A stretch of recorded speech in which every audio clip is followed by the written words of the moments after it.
साल 2024 सोना और चांदी के लिए शानदार रहा। इस साल इन दोनों कीमती धातु के दाम में काफी बढ़ोतरी देखी गई।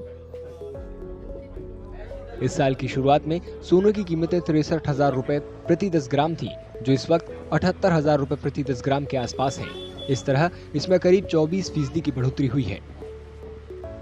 इसी तरह साल की शुरुआत में 78,600 रुपए किलो रही चांदी के दाम अब बढ़कर 91,000 रुपए प्रति किलो तक पहुंच गए हैं और इसमें 16% की बढ़ोतरी हुई है। Compared to all the other asset classes, gold and silver have given a very strong and healthy returns. Now, if you compare it from calendar year perspective, then from January 64,000 odd levels gold at domestic levels, now it is trading above 75,000. So it is like 20-21% returns already. Even if we consider the retracement from the higher peak of around 30%, gold has given a good amount of healthy returns of 21% currently at 76,000. Starting में जब year शुरू हुआ था ना, तब Russia का war का हिसाब से यूएस ने बॉन्ड्स, रशिया की प्रॉपर्टीज, ये रशिया के सब एसेट्स वहाँ सीज कर दिए थे। तो the whole world woke up for this कि भाई कि हम यूएस में बॉन्ड्स में पैसा रखते हैं और कभी हमारे साथ ऐसा हो गया और सीज कर दिया, तो they then shifted the trajectory to gold कि भाई गोल्ड बाय करके हम अपने पास रखेंगे, इससे हमारी करेंसी भी स्ट्रांग होगी और हमारे पास सेफ कस्टडी में रहेगा instead of investing in US. Now the whole world is, all the central banks have thought about the purchase of gold instead of keeping it in bonds. पिछले 5 सालों में देश में सोने के दाम दोगुने हो गए हैं। वहीं पिछले 2 दशकों में इसमें 10 गुना की बढ़ोतरी हुई है। सोना और चांदी लंबी अवधि के निवेशकों के लिए हमेशा पसंदीदा रहे हैं। इसकी वजह यह है कि इनमें अच्छा रिटर्न मिलता है और कभी भी इन्हें बेचा जा सकता है। विश्लेषकों को भरोसा है कि 2025 में सोने और चांदी में तेजी 2024 की तरह ही जारी रहेगी। So I'm projecting at around the levels of around 82 to 85,000 at least, going ahead between 82 to 85. On the best case scenario, that what I'm expecting is 85,000, and at least on the moderate side I'm expecting 80 to 82,000 on the gold prices. And if we talk about silver market, then the targeted area for silver will be around 1 lakh to 1,05,000 on the moderate side.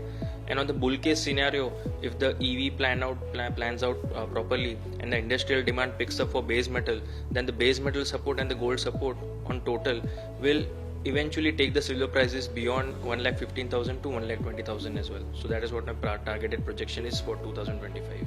आने वाले 2025 में भी gold और silver buoyant रहेंगे, ऊपर ही रहेगा price, but मैं gold के बनिस्बत सिल्वर में ज़्यादा तेजी देखता हूँ। Silver has not caught up with gold, so silver को बहुत कैचअप करना है गोल्ड प्राइसेस के हिसाब से।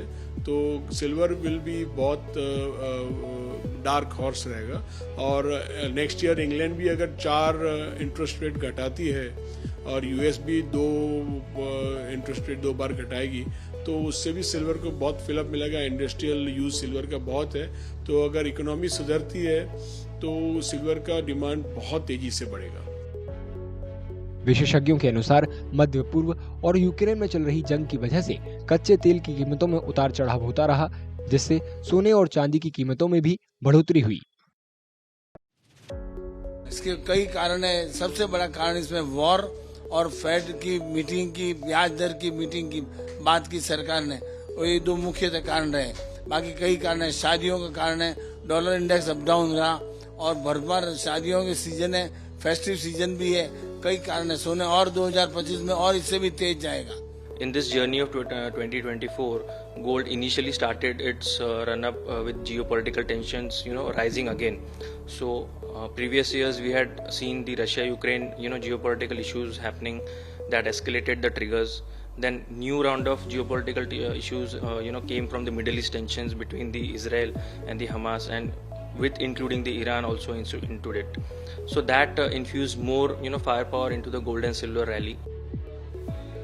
2025 में भी दोनों मेटल के दाम में और बढ़ोतरी होने की उम्मीद है, क्योंकि आने वाले वक्त में रूस यूक्रेन जंग और दुनिया भर के आर्थिक हालात में बदलाव की उम्मीद कम है।